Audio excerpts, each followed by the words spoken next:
Pour le moment, j'ai une belle dame qui est connectée, la seule pour le moment. Donc, je vais lui laisser la parole. Elle va se présenter. Après, on Bonjour à va tous. l'introduire convenablement après. Oui, bonjour, docteur Bonjour Zignon. à tous. Oui, c'est Niazé Zignon Aimé. Euh, je suis médecin-chef, pneumologue, résident en Côte d'Ivoire. Merci beaucoup. Tout à l'heure, vous saurez qui est cette belle dame. OK. Nous passons à docteur ou à monsieur Guy Saïdi. Bilongui, bonjour. Bonjour à tous, je suis Dr Guy Saïdi. Je fais partie de l'équipe du programme des urgences au bureau pays de l'OMS en RDC. Et je suis en charge de la planification du suivi et évaluation. D'accord. OK, merci beaucoup. Je crois qu'on a beaucoup de membres SAGE qui sont là aujourd'hui. Nous vous souhaitons les bienvenus. Voilà. Donc, monsieur Traoré ou docteur Traoré Oumar, bonjour. Est-ce que vous pouvez vous présenter à la communauté?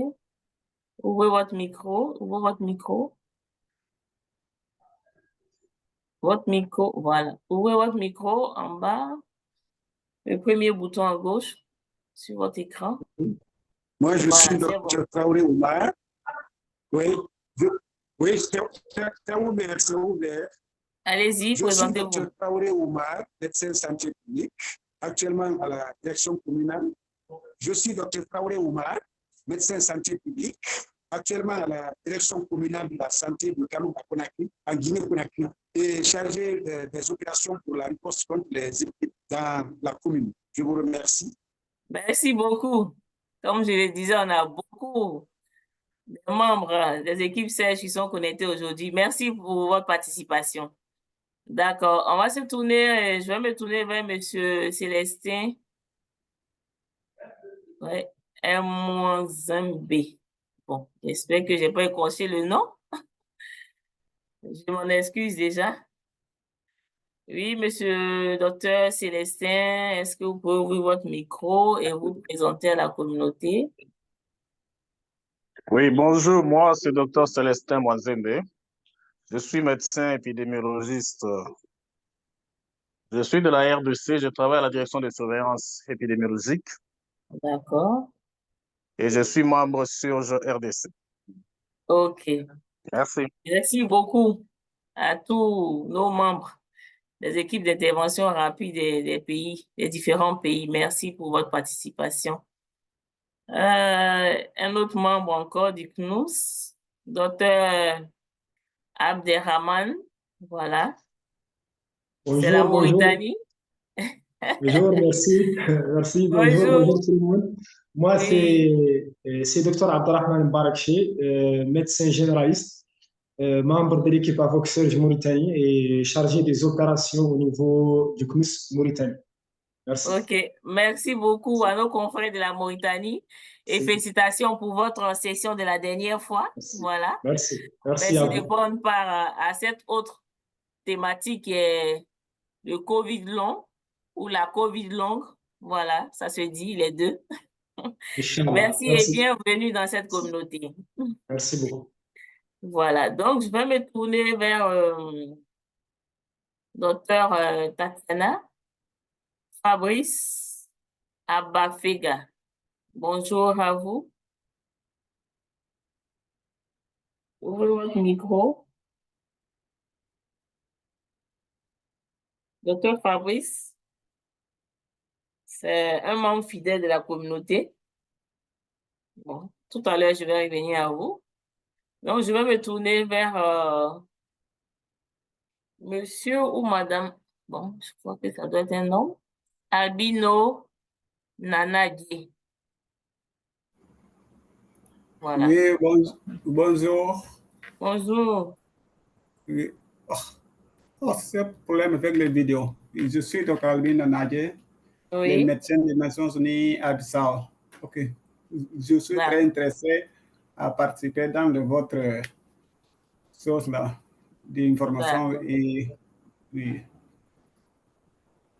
Ok, je suis le Oh, médecin interniste d'accord. qui a travaillé beaucoup de fois avec les problèmes de Covid. C'est pour Ok, cela que je suis très intéressé à suivre ce genre de Covid. d'accord.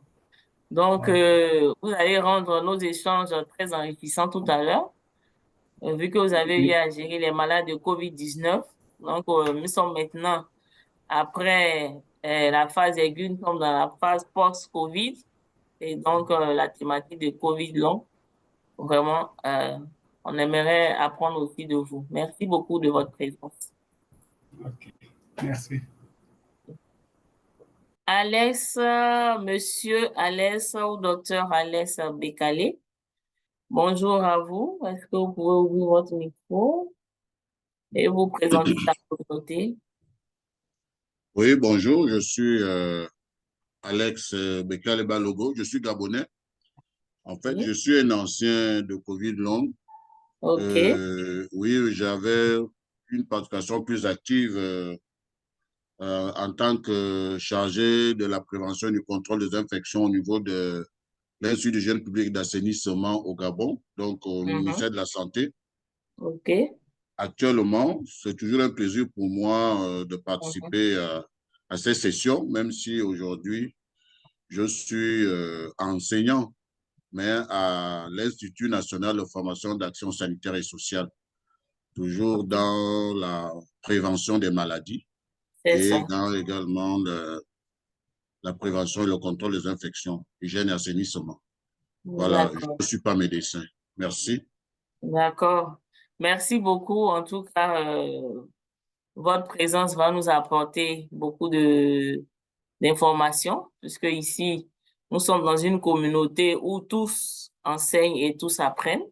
Donc, on n'est pas forcément, on n'a pas besoin forcément d'être médical, du corps médical, mais tous ceux qui font de la santé, hein, sont les bienvenus. En tout cas, merci de votre participation.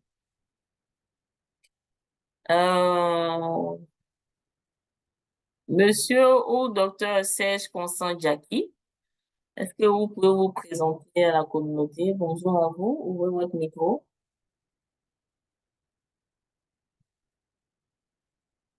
Serge Constant Jackie, bonjour. Est-ce que on peut apprendre à se connaître? Votre micro est fermé. Si vous pouvez l'ouvrir. D'accord. Donc, en attendant, nous allons passer à une autre personne qui a déjà son micro ouvert. Paul Désiré Mbala, bonjour à Oui, vous. bonjour. Bonjour tout le monde. C'est vrai que je viens de prendre la réunion parce qu'il y avait un souci de connexion. Donc, comme vous avez dit, je suis Paul Désiré Mbala, je suis camerounais, je suis spécialiste en santé publique. Je travaille au ministère de la Santé publique. D'accord. En tout cas, soyez les bienvenus dans cette communauté. Voilà. Où tout le monde a sa Merci. place. Voilà. Il Merci me beaucoup. souvient que j'ai travaillé un peu sur la COVID longue là, quand Mhm. j'étais dans une ONG à ECPAF, parce qu'on voulait voir, du moins on voulait avoir un peu l'incidence au Cameroun. Et vraiment, on a été très surpris. Hein. On avait des cas vraiment graves. OK. Donc, merci beaucoup. Merci beaucoup. Donc, tout à l'heure, vous allez nous partager votre expérience. Voilà.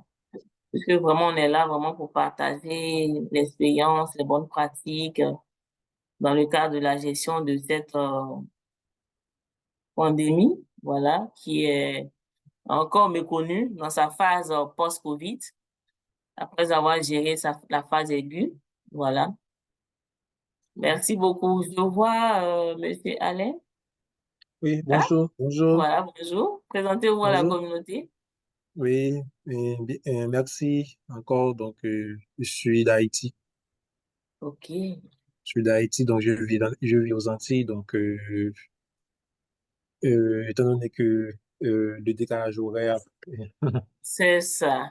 extrêmement difficile parce que chez nous, là, il est 9h11 et OK. peut-être il est 15h en Côte d'Ivoire. Donc, 13 heures. mhm. 13 16h heures ou ici. Il est 13 16h heures ou 15h? ici. 13h? 13 heures. 13 heures en ce moment. Oh, 13 en ce moment. Oh, wow. Oh, Voilà. 15 heures. Ok, c'est 15 heures à Paris, en fait. D'accord. En tout cas, Merci merci. beaucoup, prof. Oui, donc, Voilà. je suis médecin de formation, donc à présent, je suis aux Bahamas. On avait beaucoup de cas de Covid, on a recensé pas mal de cas de Covid. D'accord. Et comme vous l'avez mentionné tantôt, les cas de Covid, les cas post-Covid, c'est-à-dire que la phase chronique est toujours Mhm. méconnue de la population. Mhm. En tout cas, vraiment, merci beaucoup de vous être réveillé si tôt pour pouvoir prendre part à cette session. Voilà, cela montre vraiment de l'intérêt que vous accordez à cette problématique, vous-même en tant qu'acteur de la santé. Voilà, en tout cas, soyez le bienvenu à cette session. Merci. OK, il est 13h12. En attendant que les autres nous prennent en cours, on va permettre à quelques membres de notre équipe qui sont connectés de bien vouloir se présenter. Donc, je vais laisser la parole à quelques membres de notre équipe. Bonjour, professeur Blaboula. Bonjour, docteur Émilie, comment ça va? Ça va, professeur? Chez vous? Est-ce que vous me Oui, suivez? on vous entend. 5 sur 5. Merci beaucoup. Juste dis bonjour à la communauté et puis tout à l'heure, on va revenir à vous. Il y a un petit problème de son de votre côté. Vous sortez D'accord. entrecoupé. D'accord. Est-ce que les autres membres de la communauté m'entendent bien? Oui, Faites-moi on vous signe. reçoit, on vous reçoit tous les deux. D'accord. Donc, je pense que le professeur, c'est un peu à votre niveau. Voilà. Je Donc, salue tous les participants. d'accord. C'est bien Vous compris, m'entendez cette fois? professeur. Oui, on vous entend, professeur. À tout à l'heure. Donc, Monsieur Konaté, est-ce que vous pouvez vous présenter? Oui, docteur Kassi, bonjour à tous. Je suis Moussa Konaté. Je suis le Haïti du Super Hub Eco INSP Côte d'Ivoire. OK. Merci beaucoup, Monsieur Konaté. Est-ce qu'il y a d'autres membres? Je pense que bon, nous sommes 3 aujourd'hui. Et donc, pour ceux qui viennent de se connecter, nous sommes à la phase des présentations des participants. Nous avons présenté tout à l'heure quelques membres de la communauté qui ont eu l'occasion de se présenter. Et nous sommes à la phase de la présentation de quelques membres de notre équipe du Super Hub. Et donc, après cela, nous allons donc passer à la présentation de notre agenda du jour. Voilà, puisqu'il est l'heure un peu avancée. Donc, Monsieur Konaté, est-ce que vous pouvez nous partager l'agenda à travers le housekeeping? Merci.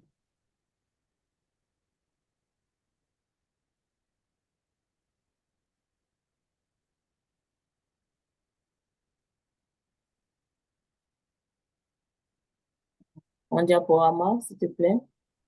OK. Voilà. Donc, pour cette session du jour, nous aurons tout à l'heure, nous avons fini avec nous sommes sur la partie introduction avec la présentation de l'agenda. Et aujourd'hui, grâce à une championne, nous avons un cas qui sera présenté, un cas clinique qui sera présenté et qui fera l'objet d'échanges, suivi des questions de clarification et de recommandations avec un consensus par le professeur Ali Boulaboula, qui est l'expert du jour.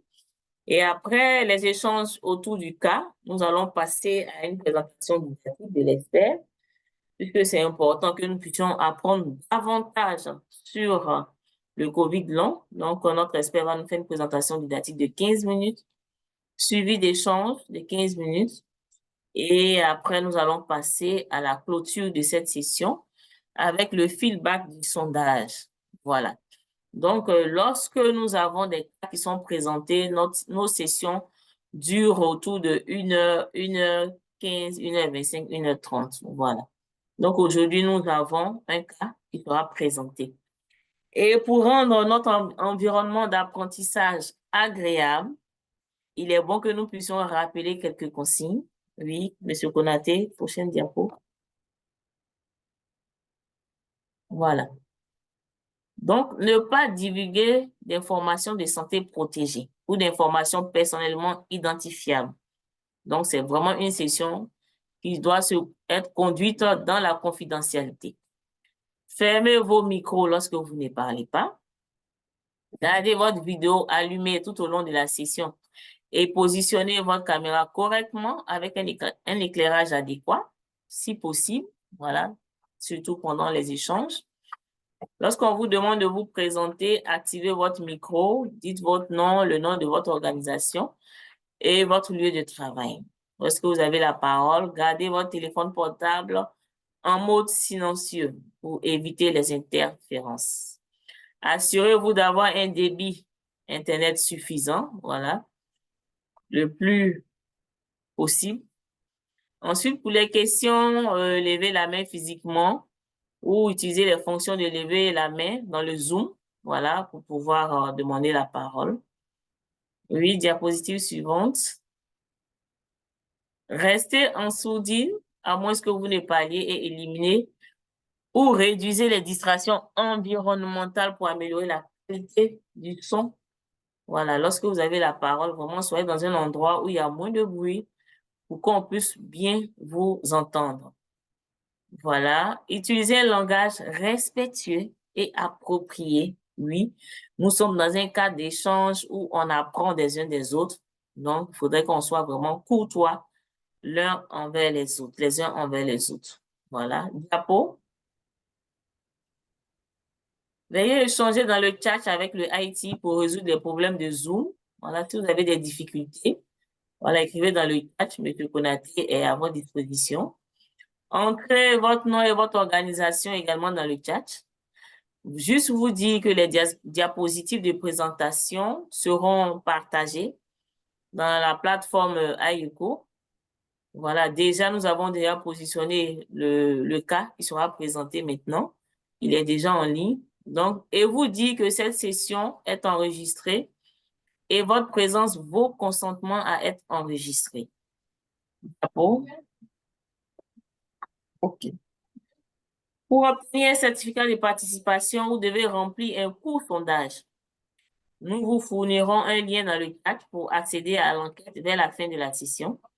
Et ce lien est accessible pendant les prochaines 48 heures.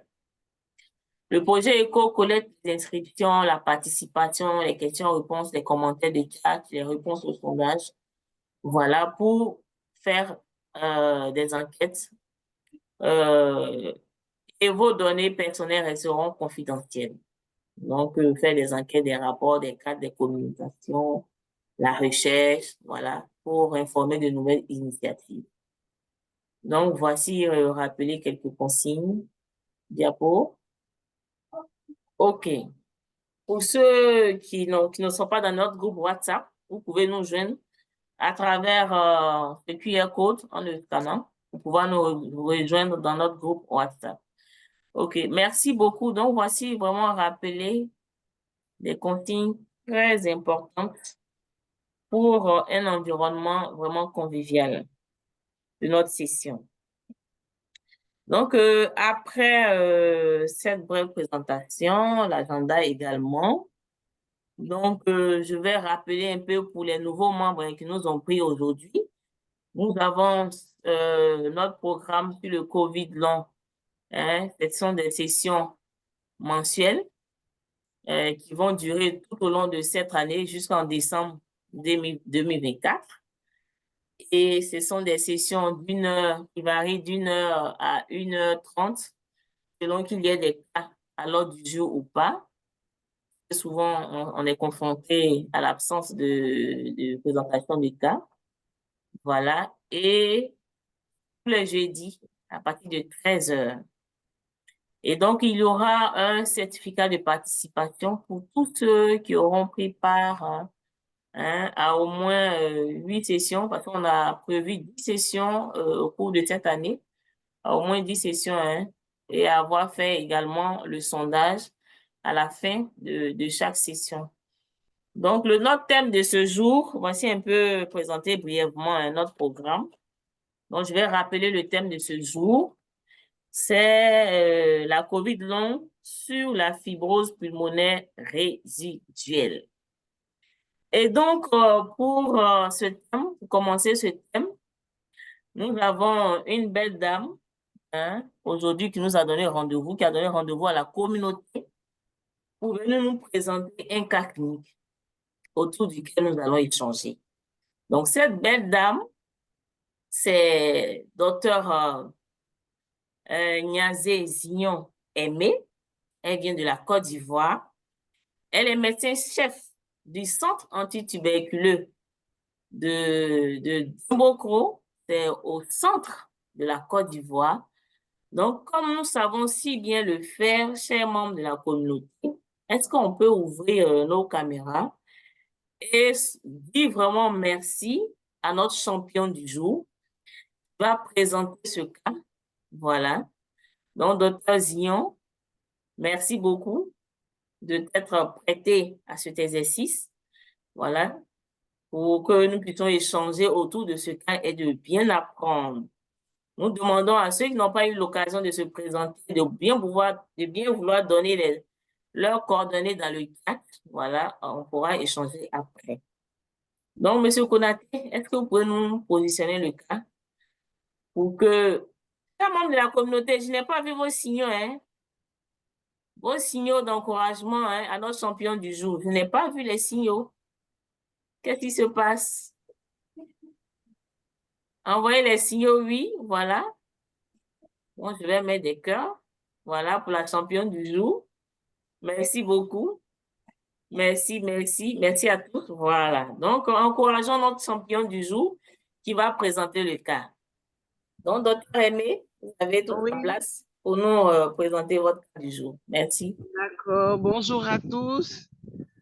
Bon, nous avons le privilège de vous présenter un cas. C'est un patient masculin âgé de 42 ans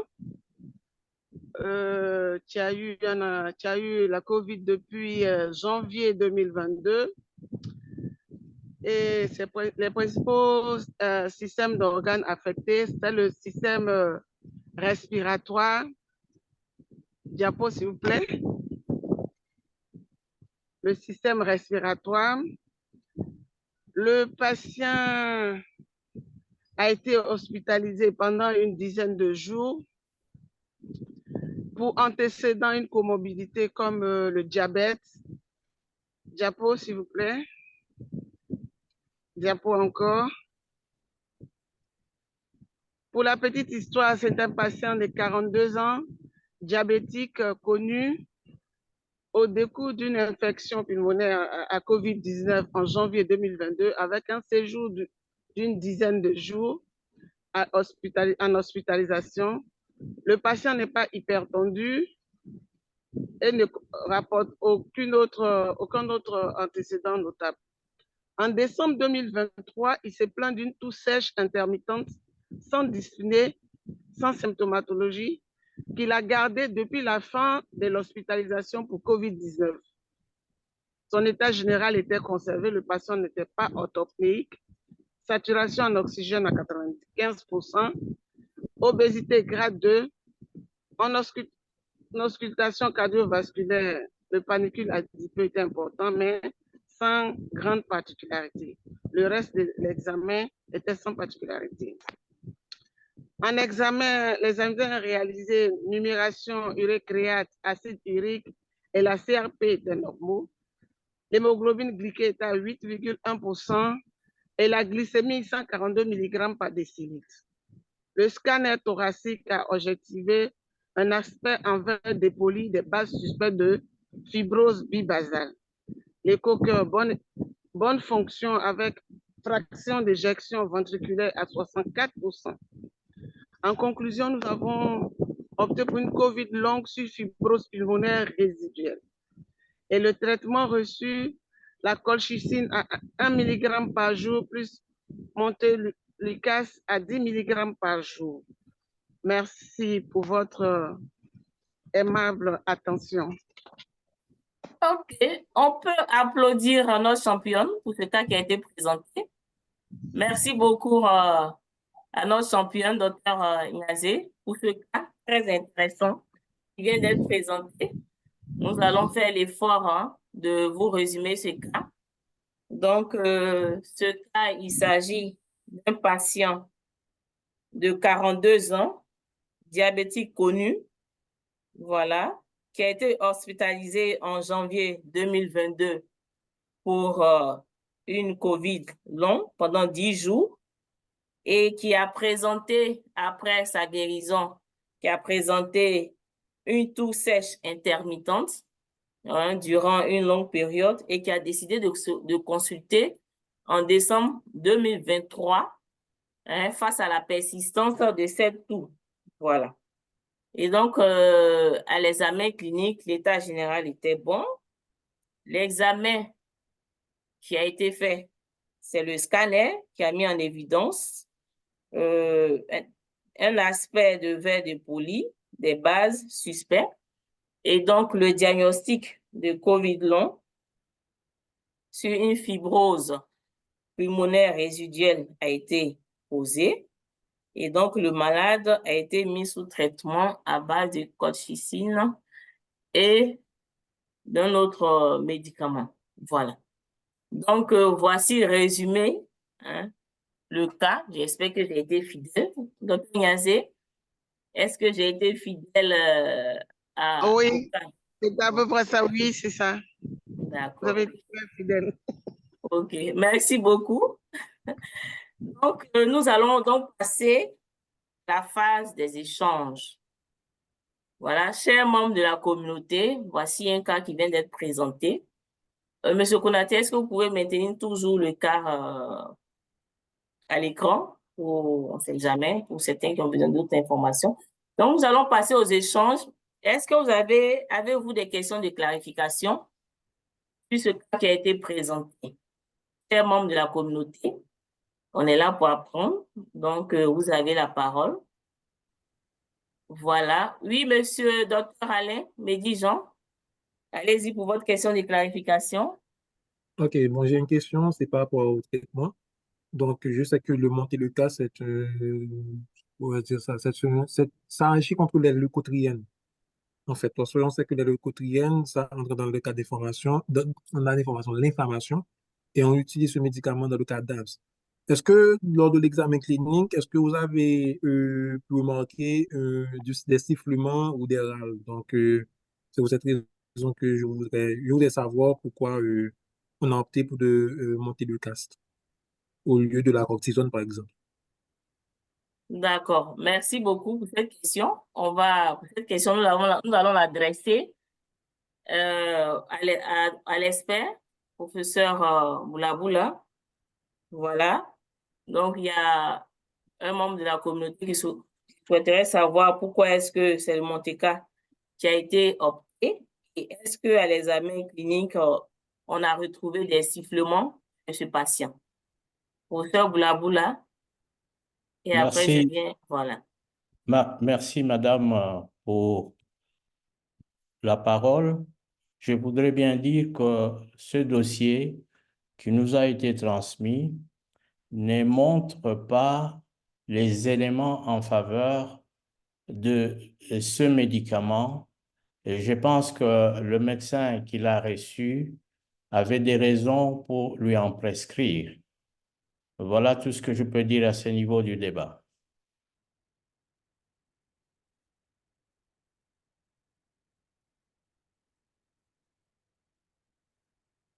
D'accord, OK. C'est bon? Monsieur Alain, ça va? Oui, ça Oui, va, ça va, ça va. voilà, vous avez une expérience à partager? Personnellement, non, c'est pour ça que normalement, et chez nous en Haïti, on a pas mal de cas de tuberculose et qui sont compliqués de fibrose pulmonaire. Maintenant, à mon grand étonnement, parce que c'est ce quand j'étais interne, donc étant donné que je fais de l'obstétrique, donc on n'a pas ces cas-là, on les réfère beaucoup et à la médecine interne. Donc, lorsque j'ai vu le monter le cas, je me suis posé la question, je me suis dit, bon, j'aimerais savoir, j'aimerais connaître les raisons qui poussent le médecin à prescrire ce médicament. D'accord. Et tout dépend du trouvaille de l'examen clinique parce qu'elle a dit que l'examen était sans particularité. Donc, l'examen pulmonaire, je voudrais savoir si elle a des arguments qui nous poussent à donner ce médicament. parce que lors de l'infection de COVID, au début, on hésitait à donner de la cortisone. Mais maintenant, on a dû constater que la cortisone, beaucoup de patients sont améliorés. Et non, on met un état clinique. Cependant, certains patients, compte tenu de leur histoire, compte tenu de ce qu'on appelle la comorbidité, ont des complications. Et aujourd'hui, j'ai appris quelque chose de nouveau. Le COVID peut causer fibrose pulmonaire. Donc, je pense que c'était seulement la tuberculose. Est-ce que je savais? Donc, aujourd'hui, je suis extrêmement chanceux de le savoir. Donc, cette nouvelle connaissance, je vais la partager à mon entourage. Donc, D'accord. ma question, donc, le professeur Boula Boula disons, a répondu à ma question. Donc, encore une fois, merci. Merci beaucoup. D'accord. Donc, docteur Opaba, la main levée. Une question de clarification. Oui, bonjour madame, bonjour à toute l'équipe. Ma question est de savoir, comme c'est un patient de 42 ans, est-ce qu'au préalable, il avait reçu un vaccin? Et quel était ce vaccin? Et est-ce qu'il y avait eu des impacts sur ce vaccin-là? Et la deuxième question, je vais relayer la question de mon confrère docteur Traoré de la direction communale de santé de Kaloum à Conakry, qui demandait éventuellement quel était le traitement pour le diabète, parce que c'est un patient connu diabétique. Je vous remercie. D'accord. Merci beaucoup. Donc, docteur Ignazé, vous commencez et puis le professeur va terminer. OK. Bon, comme l'avait dit le professeur, c'est des dossiers en rétrospective que nous avons, sur ce dossier que nous avons travaillé. Bon, c'est ça qui pose les problèmes des hôpitaux de proximité. C'est les informations que nous avons reçues. C'est-à-dire que nous avons exploité un dossier. C'est vrai qu'il n'était pas complet, mais nous avons pris l'essentiel. Ce qui est sûr, ils nous ont donné les résultats de l'examen avec les résultats que nous avons. On peut dire que son diabète est un peu équilibré, mais on n'est pas informé sur son traitement. Merci beaucoup. Voilà. Malheureusement, voilà, le dossier n'est pas complet, donc il y a des informations manquantes. Voilà. Merci beaucoup, docteur Ignazé. Oui, docteur Abd Derrahman. Je m'excuse de cocher votre nom. Allez-y pour votre question de clarification. Merci beaucoup, bonjour, merci docteur Kwasi, bonjour tout le monde, moi c'est Abdelrahman Barakchi, donc du CNUS Mauritanie. En fait, merci de la présentation, merci professeur de la présentation. Et je voudrais juste savoir par rapport au scanner qui a été effectué lors du séjour de ce patient en 2022. Donc, est-ce que par rapport aux images du dernier scanner, donc de décembre 2023, est-ce que il y a eu une évolution par rapport aux lésions et tout ça? Est-ce que il n'y avait pas ce début de fibrose déjà au niveau du scan de 2022? Ou bien Donc, je voudrais savoir s'il y a eu possibilité de cette comparaison entre les deux imageries de ce patient. Donc, merci beaucoup. D'accord. Merci beaucoup. Merci beaucoup. Voilà. Donc, docteur Ignazé, et puis après le professeur. Oui. Allô? OK, merci. Mais je crois que c'est la dernière, le scan qu'on a fait là, c'est pour le 2023. Je ne pense pas qu'on ait le scan de 2022. Donc, c'est sur la base de cette fibrose basale que nous avons émis le diagnostic de COVID long. Donc, on n'a pas le scan précédent pour comparer. D'accord. OK. Donc, je pense que toutes ces questions sont importantes. Voilà. Oui, oui, allez-y, professeur. Professeur Blaboula. Oui. Merci beaucoup, docteur Nianzé, pour votre réponse. Je voudrais répondre à monsieur qui a demandé si on peut donner les résultats avant et après le suivi de ce patient.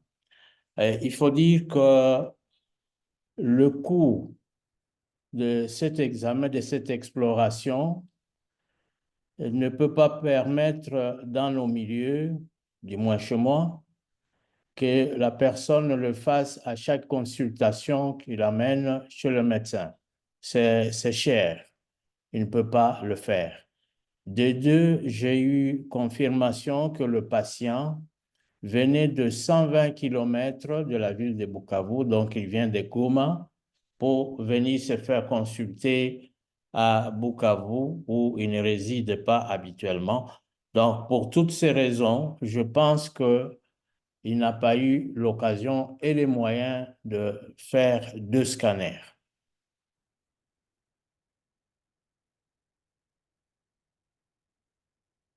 Bon, OK. Merci. Merci beaucoup, professeur, pour ces informations également très importantes dans la gestion de ce cas.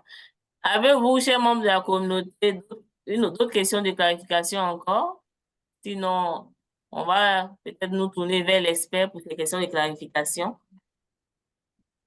Professeur, est-ce que vous avez vous-même des questions de clarification en tant qu'expert par rapport à ce cas qui a été géré? Voilà. Est-ce qu'il y a des aspects qui sont très importants, voilà, que nous devons savoir dans la gestion de ce cas? Vous avez la parole pour vos questions de clarification. Bien, merci beaucoup, Dr. Kwasi, pour la parole.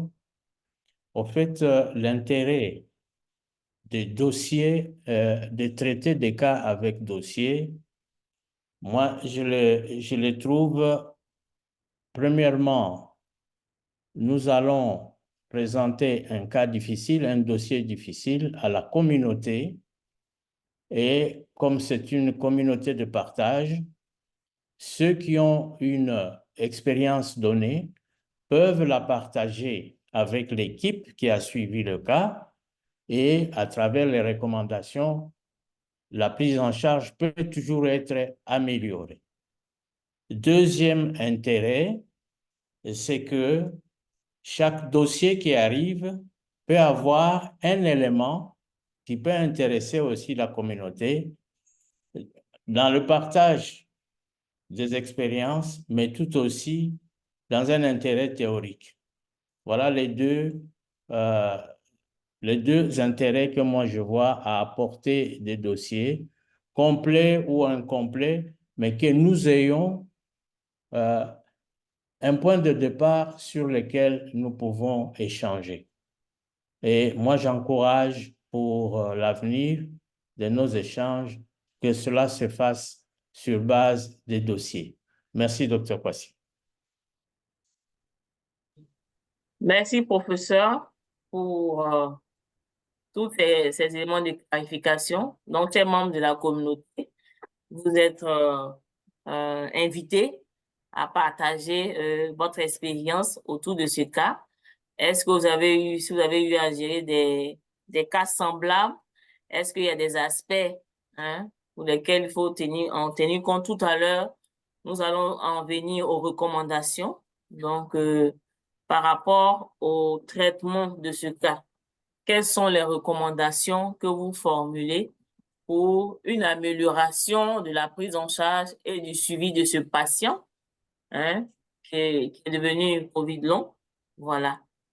Donc, chers membres de la communauté, on vous attend pour vos recommandations. Tous ceux qui ont posé des questions de clarification, est-ce que vous avez des recommandations à formuler? Docteur Alain? Monsieur Konaté, est-ce que vous pouvez arrêter le partage, s'il vous plaît? Merci. D'accord, on va commencer avec nos amis de la Mauritanie. Oui, docteur, allez-y pour votre recommandation. Merci, docteur Kwasi. Donc, merci beaucoup, professeur. C'était par rapport à... moi, personnellement, j'ai eu l'occasion de travailler dans l'hôpital de référence pour la prise en charge des malades de la COVID-19 ici en Mauritanie. Et j'étais d'ailleurs responsable du service de l'hospitalisation des cas conventionnels. On avait la réanimation à côté, il y avait un réanimateur qui s'en chargeait de ces services. Et juste par rapport au cas de la COVID long, je pense, donc je pense que le professeur a déjà signalé par rapport au dossier, c'est vrai que c'est important d'avoir un suivi de ces patients. C'est-à-dire que d'avoir déjà le dossier de l'hospitalisation pendant la période de la COVID-19, avec toutes les données et tout ça, et avoir en tout cas des suivis de ce patient entre-temps. C'est-à-dire que ce patient-là, par exemple, entre janvier 2022 et décembre 2023, qu'est-ce qu'il a eu à faire comme consultation, comme prise en charge, tout ça.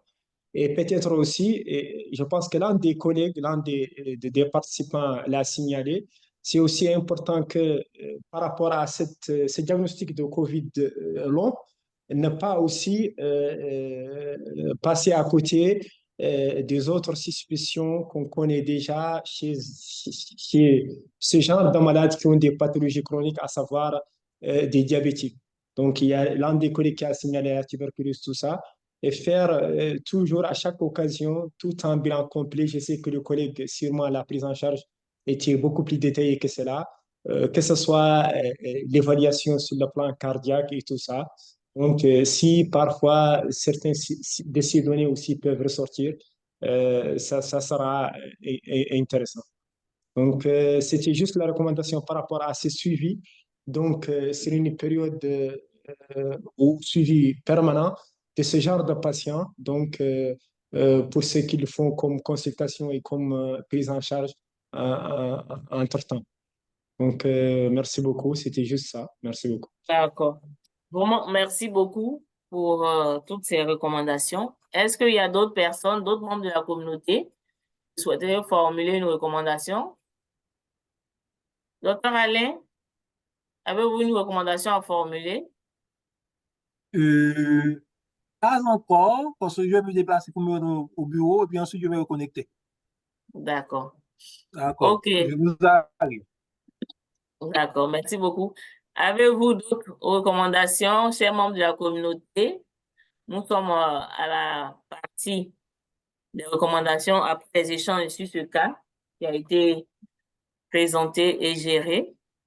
Est-ce que par rapport à vos expériences de suivi des patients, est-ce que vous avez une recommandation à formuler pour améliorer le suivi de ce patient?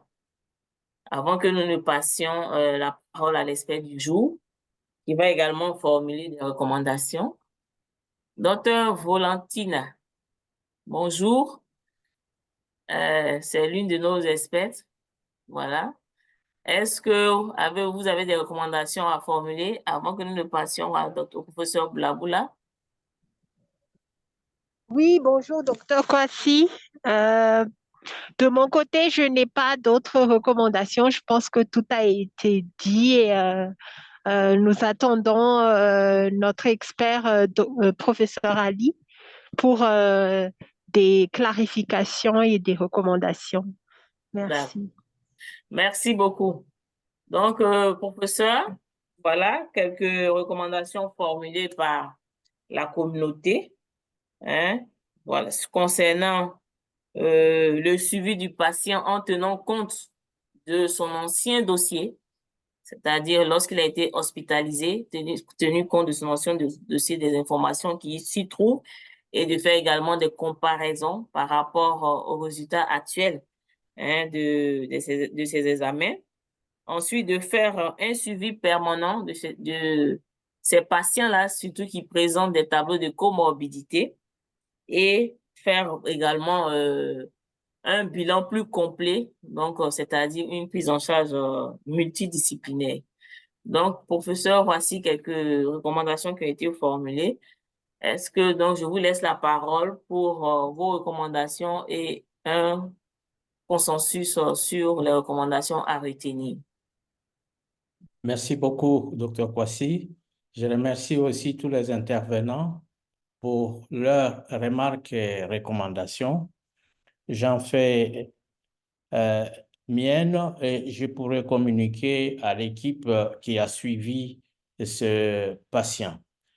Je voudrais rappeler que c'est un département de médecine interne où il y a jusqu'à 5 professeurs de disciplines différentes, gastro-entérologie, endocrinologie, néphrologie, cardio. Il y a même un neurologue qui vient de rejoindre, un professeur de neurologie qui vient de rejoindre cette équipe, qui n'a pas encore un service à part, mais qui vient de rejoindre cette équipe. Et il travaille de concert dans les réunions de département. Voilà un peu pour la forme. Pour les recommandations, au fait, ce que nous avons reçu, c'est un résumé. C'est un résumé et Dr Nyanzé a bien exprimé les difficultés de traiter les dossiers et c'est comme les recherches en rétrospective. Voilà un peu ces difficultés.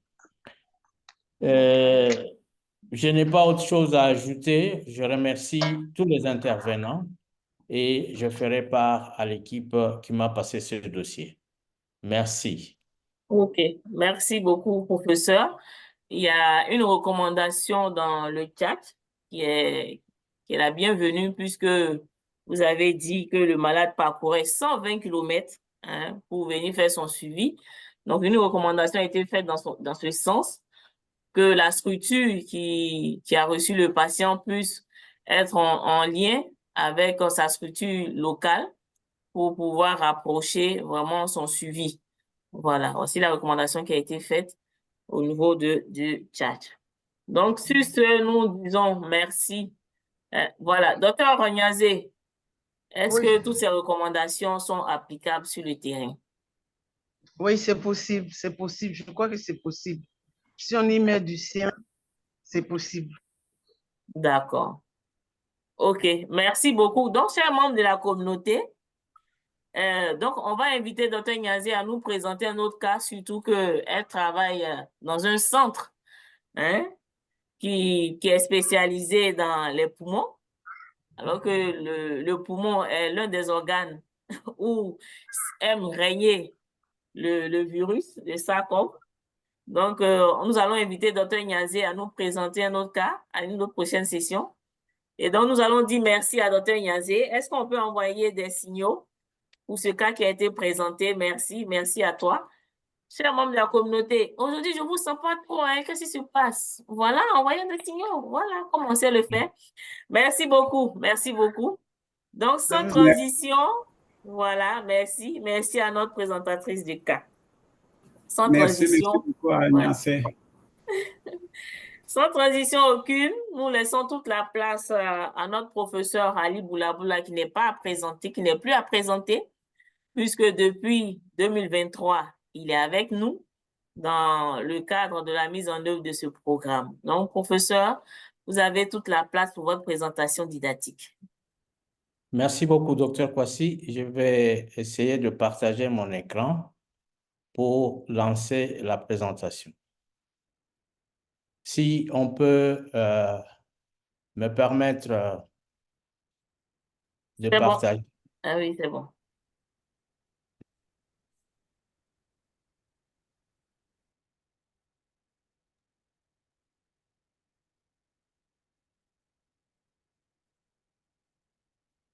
Professeur? Oui. OK, c'est bon. C'est visible.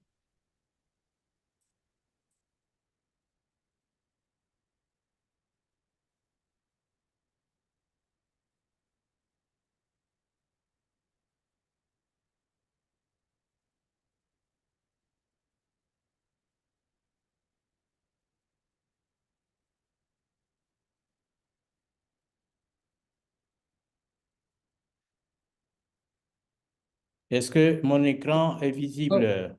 Oui, visible en diaporama. Merci. Alors, le plan de notre exposé comprendra une introduction, une définition, une épidémiologie, la symptomatologie, les images radiologiques, une conclusion et les données à retenir. Au début de la pandémie de la COVID-19, la gravité de l'atteinte inflammatoire causée par le SARS-CoV-2 a suscité la crainte de la survenue de séquelles importantes, surtout pulmonaires, chez les survivants. Il n'en était rien. À l'absence de séquelles, est apparu un nombre important de symptômes persistants à la suite de la phase aiguë de la maladie, signes d'atteinte de plusieurs organes et systèmes. Ce constat se traduit par de multiples appellations: syndrome post-COVID-19, syndrome COVID-19 post-aigu, COVID-19 long, COVID longue. Voilà autant d'appellations pour la même réalité. Et ce syndrome est défini par des symptômes persistants au-delà des 4 semaines ou 3 mois. La définition de l'OMS, c'est une définition de consensus de Delphi de 2021. Nous n'entrons pas dans les détails. Sur le plan épidémiologique, les facteurs, nous avons différents types d'études menées sur le sujet, mais qui ont montré leurs limites. Mais ces études concordent sur le fait qu'un patient sur 2 présente un symptôme persistant dans une période de 4 à 6 mois après la phase aiguë.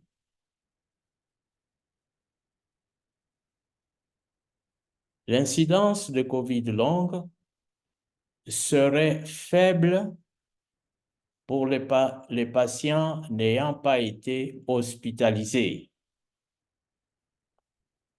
Mais on trouve que le sexe féminin favoriserait les symptômes psychiatriques.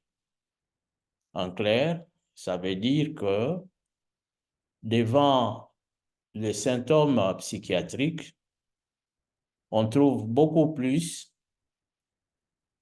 les personnes du sexe féminin que les hommes. L'obésité, l'âge, l'état de santé qui précède, ici, il y a une faute dans la saisie, donc l'état de santé qui précède l'infection, l'asthme, les conditions socio-économiques modestes seraient associées à la persistance de symptômes après l'infection avec la SARS-CoV-2. Voilà autant de facteurs qui peuvent influencer la persistance des symptômes chez quelqu'un qui était atteint de SARS-CoV-2.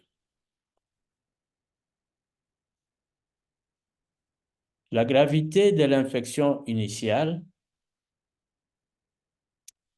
influencerait-elle la survenue de persistance des symptômes de la COVID longue? C'est une question que certains scientifiques la sont posées. Est-ce que la gravité de l'infection initiale influerait sur la persistance des symptômes qui font la COVID longue? Le risque est grand concernant les symptômes respiratoires. Ici, on a trouvé que l'incidence serait 3 fois plus chez les sujets ayant été intubés lors de leur hospitalisation que chez les non ventilés.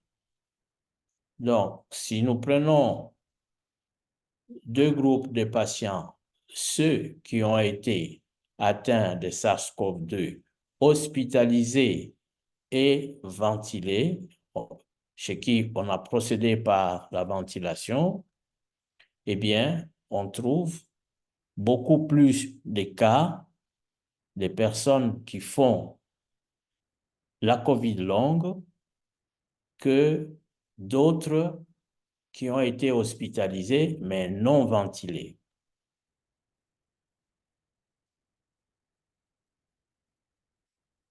Alors, les symptômes de la COVID longue intéressent les différents organes et systèmes. Pour nous, au cours de cet exposé, nous allons nous limiter sur le système respiratoire seulement. On ne va pas aller développer dans d'autres systèmes. Alors, les symptômes que les scientifiques rencontrent dans le système respiratoire, c'est la dyspnée, la toux, la respiration dysfonctionnelle, les images en verre dépoli et la fibrose pulmonaire.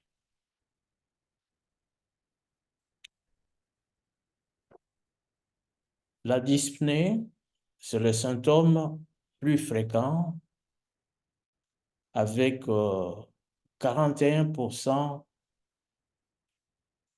d'incidence chez des patients qui font la COVID longue. La femme en présente plus que l'homme et les patients ayant expérimenté une infection plus sévère. Donc ici, la dyspnée, c'est le symptôme le plus fréquent, jusqu'à 41% des cas. Si on compare l'homme et la femme présente plus la dyspnée que l'homme. Et si on compare aussi les hospitalisés, ceux qui ont expérimenté une infection plus sévère, dans leur COVID longue, ils peuvent présenter aussi la dyspnée. Alors, la dyspnée est susceptible de s'améliorer.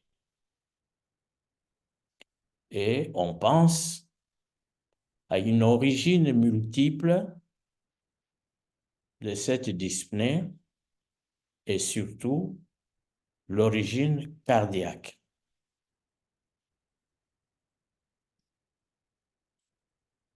Autre symptôme, c'est la toux. Elle est moins fréquente que la dyspnée.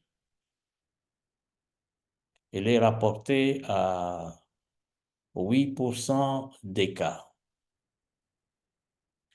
Il n'y a aucun facteur de risque clair qui semble s'associer à ces symptômes. Alors, on pense que la toux serait due aux séquelles parenchymateuses, à l'activation des nerfs sensoriels vagaux, et j'en passe.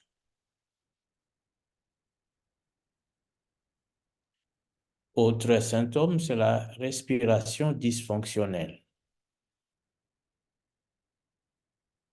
La respiration dysfonctionnelle est un groupe de troubles respiratoires qui entraînent une dyspnée et souvent des symptômes non respiratoires. En l'absence ou en sus d'une maladie respiratoire organique. Eh bien, elle est rapportée, c'est 21% des cas des patients qui font la COVID longue. Alors, dans ce groupe, le syndrome d'hyperventilation est la forme de respiration dysfonctionnelle la plus étudiée. La physiopathologie de cette respiration dysfonctionnelle est mal connue, mais on trouve chez ces patients qui présentent cette respiration dysfonctionnelle, on trouve beaucoup d'anxiété et de dépression.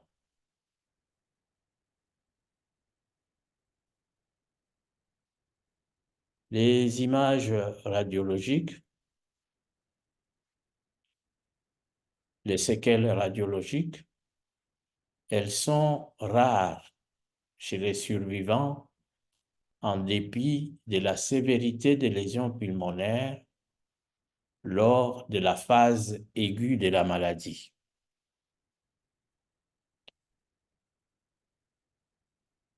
On a trouvé des lésions fibreuses de l'ordre de 19% des cas chez les patients de COVID longue. Dans une autre méta-analyse, on a trouvé une incidence de 32% des cas de personnes dans une période de 6 à 12 mois après la phase aiguë. Ces séquelles seraient favorisées par la gravité de l'infection initiale.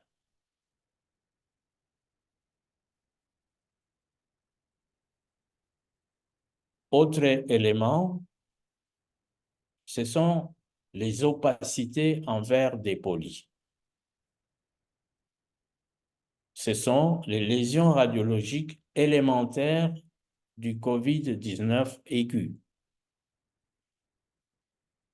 Leur persistance traduirait une inflammation parenchymateuse résiduelle. Alors, dans une grande méta-analyse,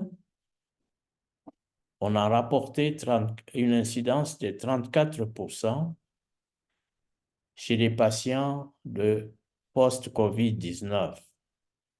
Et cela a été observable jusqu'à 12 mois, mais il est signalé que ces opacités diminuent avec le temps.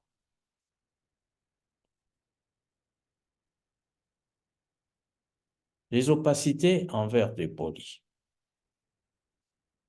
Eh bien, le verre dépoli est défini comme une zone de parenchyme pulmonaire dont la densité est augmentée, sans pour autant effacer les vaisseaux pulmonaires. Le verre dépoli est dû à un remplissage partiel des lumières alvéolaires et ou un épaississement des cloisons alvéolaires. Le verre dépoli aigu exprime un œdème, une hémorragie, une inflammation pulmonaire, voire une infection opportuniste chez un immunodéprimé.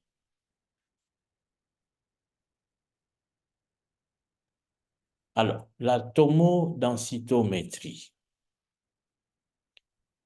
La tomodensitométrie thoracique, jugée dans 69 études, et montrait comme un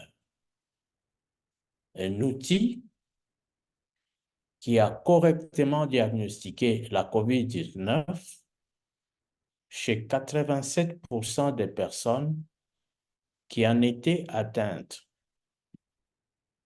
Cependant, le taux de faux positifs était de 21% des personnes qui n'avaient pas la maladie. Comme on dit, il n'y a pas de rose sans épines. Si la tomodensitométrie a permis de poser rapidement le diagnostic dans la proportion de 87% des personnes qui en étaient atteintes, par contre, elle a attribué la maladie dans une proportion de 21% des cas à des personnes qui n'étaient pas malades.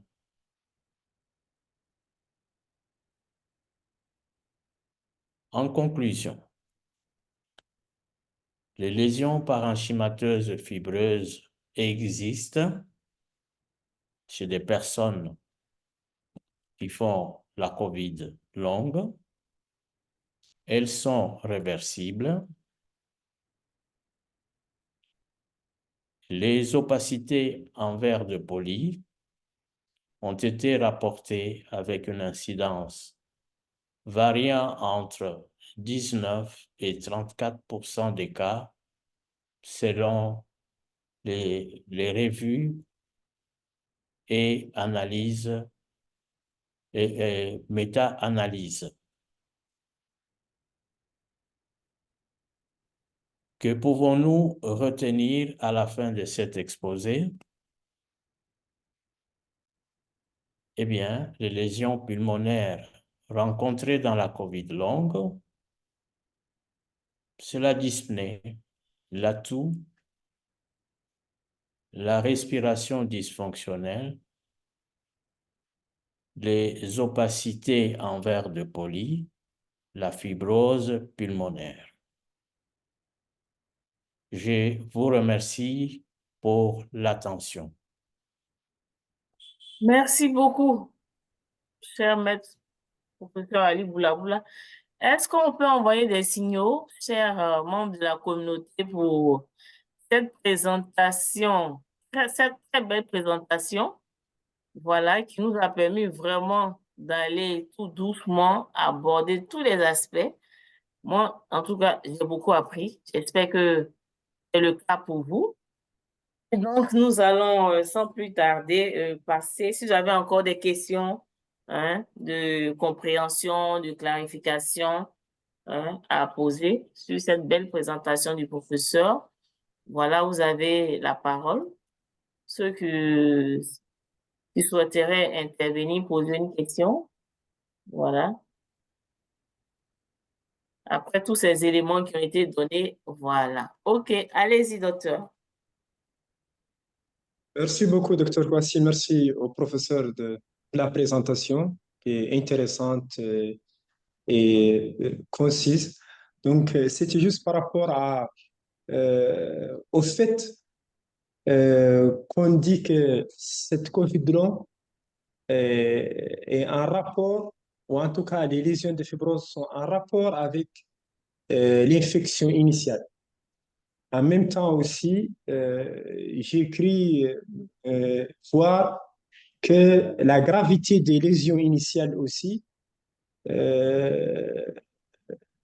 n'est pas forcément proportionnelle donc à ces lésions de fibrose. Donc, si le professeur pourrait juste nous éclairer par rapport à ce point. Merci, professeur. Merci beaucoup, chers confrères, pour la question et l'intérêt. Au fait, ce qu'il faut retenir d'emblée est que on continue à apprendre sur cette maladie. Rien de définitif jusque-là. On était habitué à des résultats de petits échantillons Maintenant, nous avons de plus en plus du recul avec des grandes revues systématiques, des grandes des grandes études avec méta-analyse beaucoup plus importantes, et on voit de plus en plus comme des contradictions, mais je ne pense pas que c'est une contradiction. Je pense qu'on a amélioré de plus en plus les approches, parce que tirer le pourcentage sur un échantillon de 80% et tirer les conclusions sur 2000, 3000 cas étudiés, ce n'est pas la même chose sur le plan statistique et épidémiologique. Voilà en quoi les connaissances que nous avions il y a quelques mois, il y a une année, semblent être contredites, mais voilà, nous continuons à apprendre au fur et à mesure que le temps passe. Voilà ce que je peux réserver comme réponse à votre intérêt. Merci beaucoup, professeur. D'accord. Je vois docteur, bon, faut pas, je vais cocher son nom, qui a posé la question, qui acquiesce. Merci beaucoup. Et donc, nous sommes en perpétuelle continuation avec le COVID long ou la COVID longue. Voilà. Donc, les recherches se poursuivent. Est-ce que vous avez encore des questions à poser par rapport à la présentation qui a été faite? Voilà. Ou bien vous avez des partages d'expérience? Oui. Et notre ami, le fidèle Hervé Denis du Canada. Allez-y. Merci, merci. Bonjour, docteur Kwasi. Bonjour. Et merci au professeur pour la brillante présentation. S'il vous plaît, professeur, ma question revient à la pathologie. Quel est le lien avec cette pathologie en ce qui concerne le sexe féminin? Je voudrais mieux comprendre. Merci. Merci, merci messieurs pour l'intérêt de cette question. Je reprends ce que j'ai dit comme réponse à la question du premier intervenant. Nous continuons à apprendre. C'est un constat que pour les problèmes psychiatriques, on a plus de sujets de sexe féminin que de sexe masculin. Les scientifiques continuent à chercher. C'est comme aussi dans les cas de comorbidité, les personnes obèses sont plus à risque que la personne qui a un poids normal, et autant de facteurs de risque que nous avons cités. Mais qu'est-ce qui se passe avec la femme? Est-ce que c'est parce qu'elle est de nature plus émotive que avec cette maladie qui n'a pas de réel traitement jusque-là et qui prend trop longtemps pour s'en remettre? Est-ce que c'est le terrain lui-même de la femme, son émotivité, qui multiplie par autant ces questions, ces complications psychiatriques? Je ne saurais pas trancher à l'heure où nous nous parlons. OK, merci. OK, oui. Merci, professeur. Voilà. Docteur, vous voulez ajouter quelque chose? Allez-y. La Mauritanie. Merci beaucoup, merci. Donc, professeur, c'était juste c'est que le professeur, par rapport à ces complications, notamment la fibrose, on a vu que lors de la présentation du professeur, il a évoqué ces risques qui est plus important chez les patients qui ont été intubés par rapport à ceux qui n'ont pas subi la ventilation. Est-ce que aussi il y a d'autres traitements, c'est-à-dire que d'autres traitements qu'on a pu appliquer aux patients lors de leur prise en charge pendant la COVID, tels que par exemple la corticothérapie avec la dexaméthasone. Est-ce que les différents traitements dont certains patients ont bénéficié jouent également sur ce COVID long ou bien ces séquelles de fibrose pulmonaire? Merci, professeur. Il faut dire que, merci d'abord pour la question, il faut dire qu'en elles-mêmes, ces lésions sont réversibles avec le temps. Elles peuvent aller jusqu'à 12 mois ou plus, mais elles sont réversibles. Concernant les traitements, sincèrement, ce sont des essais. Chacun tente avec ce qu'il trouve de voir si ça va donner un résultat. Donc, si vous regardez la littérature, il n'y a pas de guide, il n'y a pas de protocoles définitifs.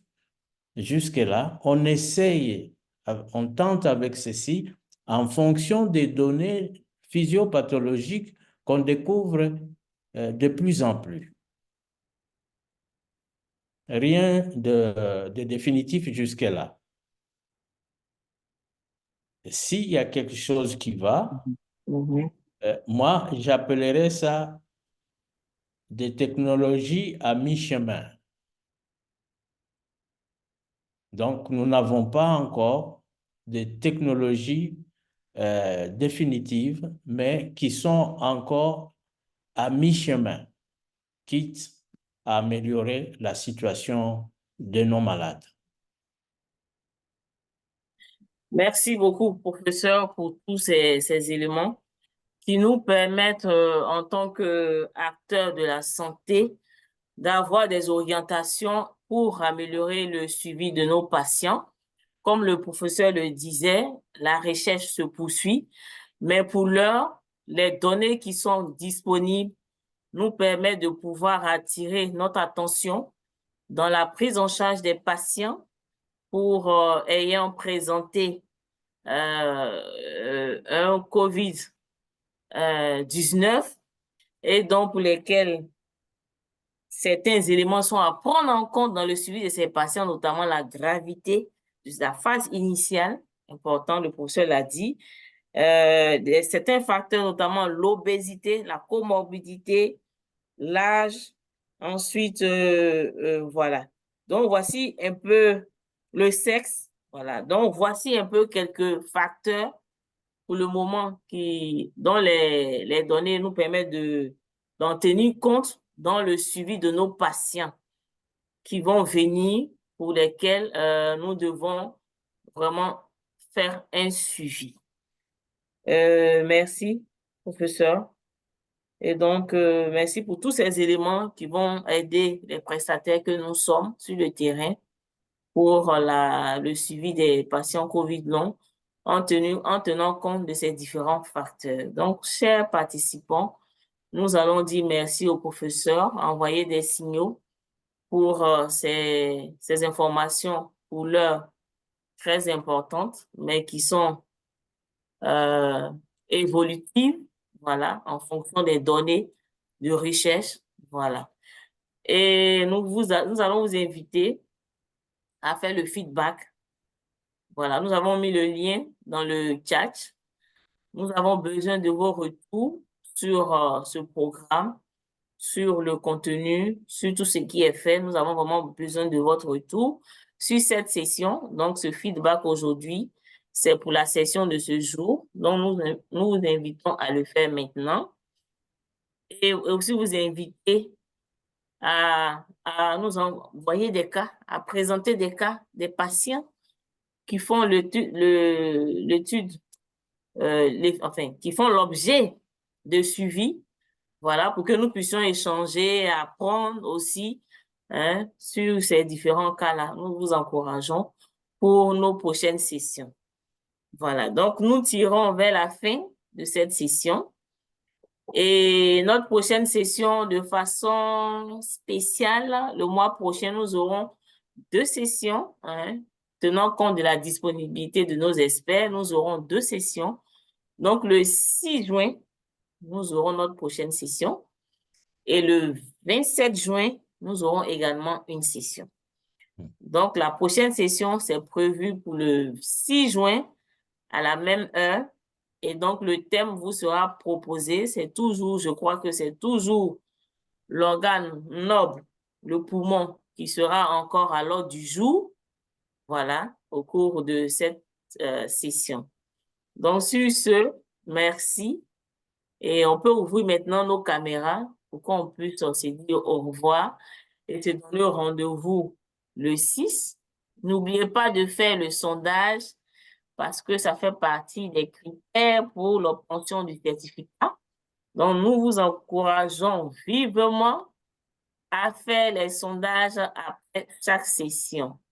Nous avons été très heureux d'échanger avec vous, d'apprendre avec vous sur le COVID long, voilà, avec également nos différents experts qui nous aident à travers le partage de ces informations issues des recherches en cours pour améliorer le suivi de nos patients.